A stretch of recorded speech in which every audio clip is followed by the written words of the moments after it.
बच्चों आज का हमारा टॉपिक है harmful effects of smoking related to heart disease.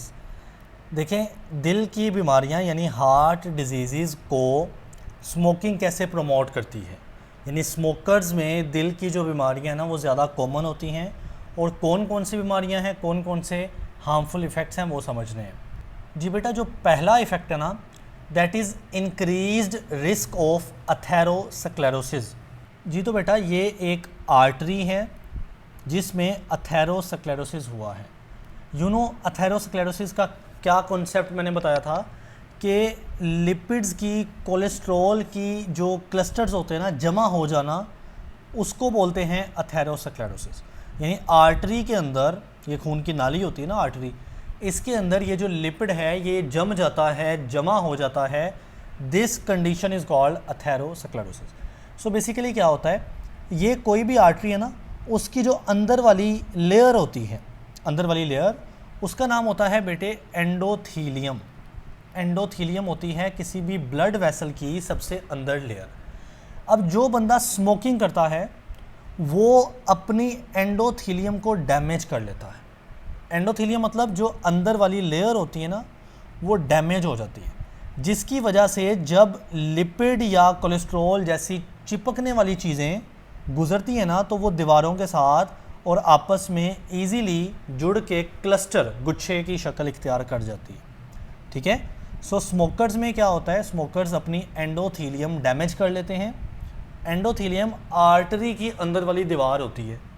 जब वो डैमेज होती है ना, तो ये लिपिड, कोलेस्ट्रॉल के जमने के चांसेस बढ़ जाते हैं, विच इज़ कॉल्ड अथेरोस्क्लेरोसिस। जी बेटा, कहता है स्मोकिंग एक्सेलरेट करती है, यानी तेज़ करती है अथेरोस्क्लेरोसिस को by damaging the endothelium of arteries. Arteries की एंडोथीलियम को डैमेज करती है स्मोकिंग, और उससे अथेरोस्क्लेरोसिस यानी लिपिड्स का जमना तेज़ हो जाता है। अब बेटा अगला जो इफ़ेक्ट है ना, रिस्क है, उसको सुनिएगा। इमेजिन करें ये एक आर्टरी है, खून की नाली है, इसमें से ब्लड गुजरेगा। ब्लड के अंदर एक चीज़ होती है जिसको हम प्लेटलेट्स कहते हैं, प्लेटलेट्स। और प्लेटलेट्स मैंने आपको बताया था, इनका काम ये होता है ब्लड को क्लोट करना, ब्लड की क्लोटिंग यानी खून का लोथड़ा बनाना। जहाँ पे हमारा कोई एक्सीडेंट होता है या कोई इंजरी होती है, तो वहाँ से खून निकल रहा होता है ना, तो वहाँ पे ब्लड क्लोट बन जाता है, खून जम जाता है, ताकि मज़ीद खून ज़ाया ना हो। लेकिन प्लेटलेट्स की एक खासियत ये होती है कि ये आपस में ना चिपक सकते हैं। देखिए, ये एक प्लेटलेट है, ये दूसरा, ये तीसरा, ये आपस में जब चिपकेंगे ना, चिपकते हैं, तो उससे बन जाता है क्लॉट, ब्लड क्लॉट। लेकिन स्मोकिंग करने से, स्मोकिंग के अंदर कुछ क्या होते हैं, केमिकल्स होते हैं। वो बच्चे केमिकल्स क्या करते हैं, इन प्लेटलेट्स को ज़्यादा चिपकने वाला बना देते हैं, जिसकी वजह से अगर नॉर्मल आर्टरी के अंदर ब्लड जा रहा है ना, ब्लड के अंदर जाहिर है ये पड़े हुए हैं प्लेटलेट्स, तो जैसे ही किसी पॉइंट पे ये प्लेटलेट इकट्ठे हुए, वहीं पे इन्होंने चिपक जाना है। ठीक है, और इकट्ठे होकर क्लॉट बन जाएगा। अब ये क्लॉट ऐसा होगा जो आर्टरी के रास्ते में बना है, सो इससे जो बाकी खून है, ब्लड है, उसके गुजरने में एक रुकावट पैदा होगी।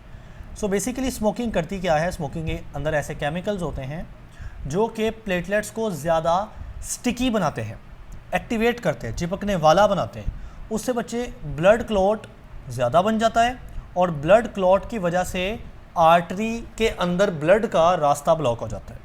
जी बेटा, पॉइंट नंबर 2 देखें, increased risk of blood clot formation, कि ब्लड क्लॉट का बनना, फॉर्मेशन होना, उसका जो रिस्क है ना वो बढ़ जाता है स्मोकिंग करने से।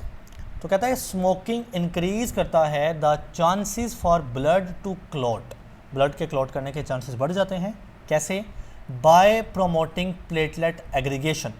बच्चे, एग्रीगेशन का मतलब होता है इकट्ठा हो जाना, तो प्लेटलेट्स को इकट्ठा होने के लिए प्रमोट करता है स्मोकिंग, या उसके अंदर केमिकल्स इकट्ठा होना यानी चिपकना एक दूसरे के साथ। अब बच्चे देखें, ये होती है कोरोनरी आर्टरी, जो कि मैंने बार बार बताया हुआ है कि ये एओर्टा है ना, ये एओर्टा की बेस से निकलती है यहाँ से, और ये दिल की अपनी दीवारों तक जाकर उसको ब्लड सप्लाई देती है। इमेजिन करें कि अगर इस आर्टरी के अपने अंदर क्लॉट बन जाए तो फिर ब्लड आगे नहीं जा पाएगा, तो दिल की जो दीवारें होंगी उनको बेटा ब्लड नहीं मिल पाएगा। दिल के मसल्स, दिल की दीवारें डेड हो जाएंगी, जिसको हम मायोकार्डियल इन्फार्क्शन कहते हैं, जो मैंने आपको पढ़ा दिया। हम उसको हार्ट अटैक भी बोलते हैं। सो कहता है the clots that can block coronary artery, अगर जो क्लॉट है ना वो ब्लॉक कर दे किसको, कोरोनरी आर्टरीज़ को, and lead to myocardial infarction, उससे मायोकार्डियल इन्फार्क्शन यानी हार्ट अटैक हो सकता है। अब बच्चे अगली बात को समझिएगा, ये एक ब्लड वेसल है, आर्टरी है, ब्लड वेसल है, जिसका ये जो डायामीटर है ना, यानी जो इसका साइज़ है वो नॉर्मल है। ऑलराइट, सो इसका नॉर्मल साइज़ है। अब जो बंदा स्मोकिंग करता है ना, उसके अंदर कुछ केमिकल्स होते हैं, वो केमिकल एक बड़ा ख़तरनाक काम करते हैं कि इस आर्टरी के साइज़ को छोटा कर देते हैं। तो आर्टरी इस तरह से तंग हो जाएगी बच्चे, उसका साइज़ नॉर्मल से छोटा हो जाएगा। इतना भी शायद फ़र्क ना पड़ता हो जितना मैंने डायग्राम में बना दिया है, लेकिन बहरहाल ओरिजिनल से साइज़ छोटा हो जाएगा। और ये किसने किया है, ये स्मोकिंग या सिगरेट के अंदर मौजूद जो केमिकल्स है ना, ये उनका किया धड़ा है। अब क्या होगा देखें, ब्लड जब नॉर्मल आर्टरी में जाएगा तो ज़ाहिर है उसके लिए रास्ता एक अच्छा खासा है, सो ब्लड प्रेशर नॉर्मल रहेगा। लेकिन अगर यही ब्लड को गुजरना पड़े एक तंग आर्टरी से, सो बेटा उसका प्रेशर बढ़ जाएगा। अब ऐसे ही इमेजिन करें, ये आर्टरी नहीं बल्कि घरों में इस्तेमाल होने वाला पानी वाला पाइप है जो रबड़ का होता है, वो अगर इतना खुला है और आप उसकी सिर्फ आगे वाली नोज़ल को ऐसे प्रेस कर देते हैं ना, दबा देते हैं, तो उस लम्हे पानी तेज़ी से निकलता है, यानी प्रेशर बढ़ जाता है। इसी तरह से अब ब्लड को एक तंग रास्ते में से गुजरना पड़ रहा है, सो ब्लड प्रेशर बढ़ेगा, यानी स्मोकिंग के केमिकल्स ये जो आर्टरी है इसको तंग करते हैं। इसको बच्चे बोलते हैं वैज़ो कंस्ट्रिक्शन, वैज़ो कंस्ट्रिक्शन, ठीक है। वैज़ो का मतलब होता है ब्लड वेसल, वैज़ो का मतलब क्या होता है, ब्लड वेसल, खून की नाली। कंस्ट्रिक्शन का मतलब बच्चे होता है तंग कर देना। सो आर्टरी को तंग कर देना, वेसल को तंग कर देना, ये स्मोकिंग के केमिकल्स करते हैं, जिससे ब्लड प्रेशर ज़्यादा हो जाता है। जी बेटा इसको देखें, कहता है एलिवेटेड ज़्यादा होना ब्लड प्रेशर का। So smoking contributes to elevated blood pressure, smoking क्या करती है, ब्लड प्रेशर बढ़ा देती है, बाय कॉजिंग वैज़ो कंस्ट्रिक्शन, यानी वेसल्स को तंग करके। जी बच्चे अगली बात समझिएगा, हमारा जो हार्ट होता है ना, उसकी एक नॉर्मल हार्ट बीट होती है, नॉर्मल दिल का धड़कने की एक स्पीड होती है, जिसको हम रिदमिया कहते हैं, रिदम से कॉन्ट्रैक्ट करना, रिलैक्स करना, यानी मूवमेंट करना। लेकिन स्मोकिंग के अंदर मौजूद केमिकल्स क्या करते हैं बच्चे, वो इस रिदम को डिस्टर्ब कर देते हैं।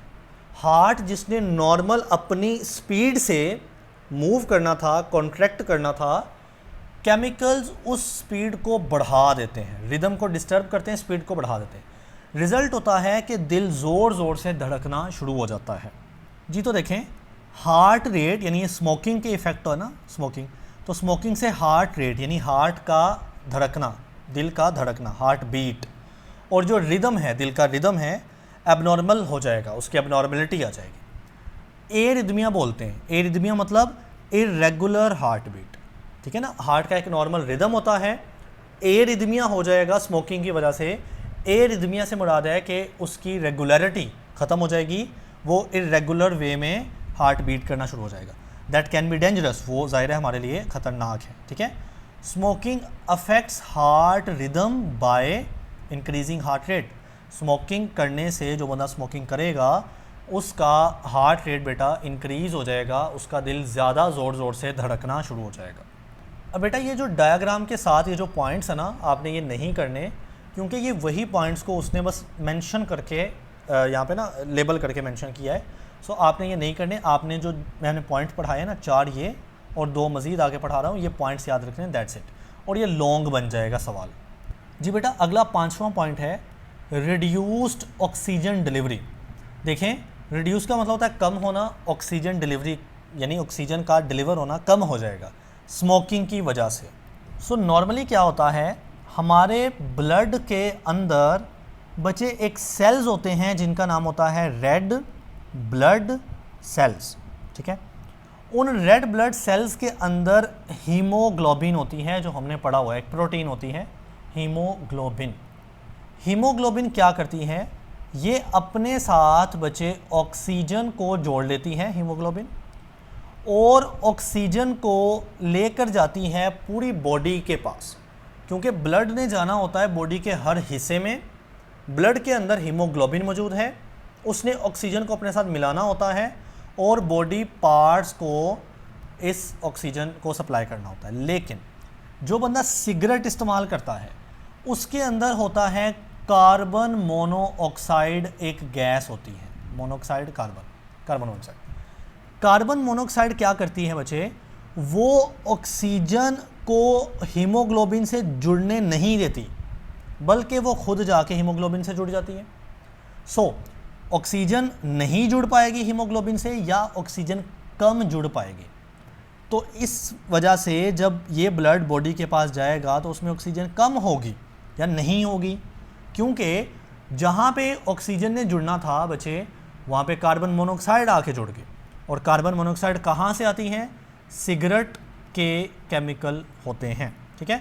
इसलिए बॉडी को जो मिलने वाली ऑक्सीजन थी वो कम हो जाती है। कहता है carbon monoxide from cigarette, cigarette के अंदर होती है कार्बन मोनोऑक्साइड, बाइंड वो जुड़ जाती है किधर, हीमोग्लोबिन के साथ, जो कि रेड ब्लड सेल्स में होते हैं, मोर इफेक्टिवली देन ऑक्सीजन, यानी ऑक्सीजन से ज़्यादा मजबूती के साथ, ऑक्सीजन को जुड़ने नहीं देती। कौन, carbon monoxide, reducing the bloods oxygen carrying capacity. अब जो ब्लड ने ऑक्सीजन को कैरी करना होता था और लेकर जाना होता था, उसकी कैपेसिटी कम हो जाएगी। ऑक्सीजन ओवरऑल बच्चे हमारी बॉडी में डिक्रीज़ या कम हो जाएगी। अब बच्चे पांचवा इफ़ेक्ट भी हम समझते हैं। देखिए पांचवा इफ़ेक्ट है हमारी टांगों के रिलेटेड। हमने देखा था ना कि स्मोकिंग के अंदर कुछ ऐसे केमिकल्स हैं जो कि वैज़ो कॉन्स्ट्रिक्शन करते हैं, यानी वो ब्लड वेसल का साइज़ ऐसे नैरो कर देते हैं, जो कि नॉर्मली एक खुले साइज़ की वेसल्स होती हैं। अब जाहिर है हमारी जो लेग्स हैं उनको भी बेटा आर्टरीज़ ही सप्लाई कर रही हैं ना, ब्लड वेसल्स ही तो दे रही हैं। तो स्मोकर्स, जो बंदा स्मोक करता है उसके अंदर जो लेग्स की वेसल्स होती हैं वो तंग हो जाती हैं। एज अ रिज़ल्ट बच्चे उसको चलने फिरने में प्रॉब्लम होगा, उतनी एनर्जी नहीं मिलेगी। फिर जो हमारा दिल होगा, हार्ट होगा, वो ज़्यादा ज़ोर से काम करेगा ताकि ज़्यादा ऑक्सीजन लेग्स यानी टांगों को सप्लाई कर सके, क्योंकि टांगों की ब्लड वेसल्स तंग हो गई हैं, कॉन्स्ट्रिक्ट कर गई हैं। यानी टांगों में ब्लड की सप्लाई भी थोड़ी हो गई है। अब इसको नॉर्मल करने के लिए फिर दिल को ज़्यादा ज़ोर से धड़कना पड़ेगा, और ताकि ज़्यादा ब्लड टांगों में जाए, और इससे दिल का काम, दिल का बोझ बढ़ेगा और नुकसानदेह है। तो क्या बोलता है छठा पॉइंट, इम्पैक्ट यानी असर होता है ओवरऑल कार्डियोवास्कुलर हेल्थ, यानी हमारी ओवरऑल जो हेल्थ है ना उस पर। कार्डियोवास्कुलर कहते हैं हमारी दिल की हेल्थ या ब्लड वेसल्स की हेल्थ पर। तो कहते हैं smoking contributes to the narrowing, तंग हो जाना किसका, आर्टरीज़ का, कहाँ पे, लेग्स के अंदर, which can further strain the heart, जिससे क्या होगा, हार्ट को बेटा स्ट्रेन कहते हैं हार्ट का बोझ, स्ट्रेन कहते हैं दबाव, बोझ। तो दिल का बोझ बढ़ेगा, यानी उसको ज़्यादा ज़ोर से काम करना पड़ेगा।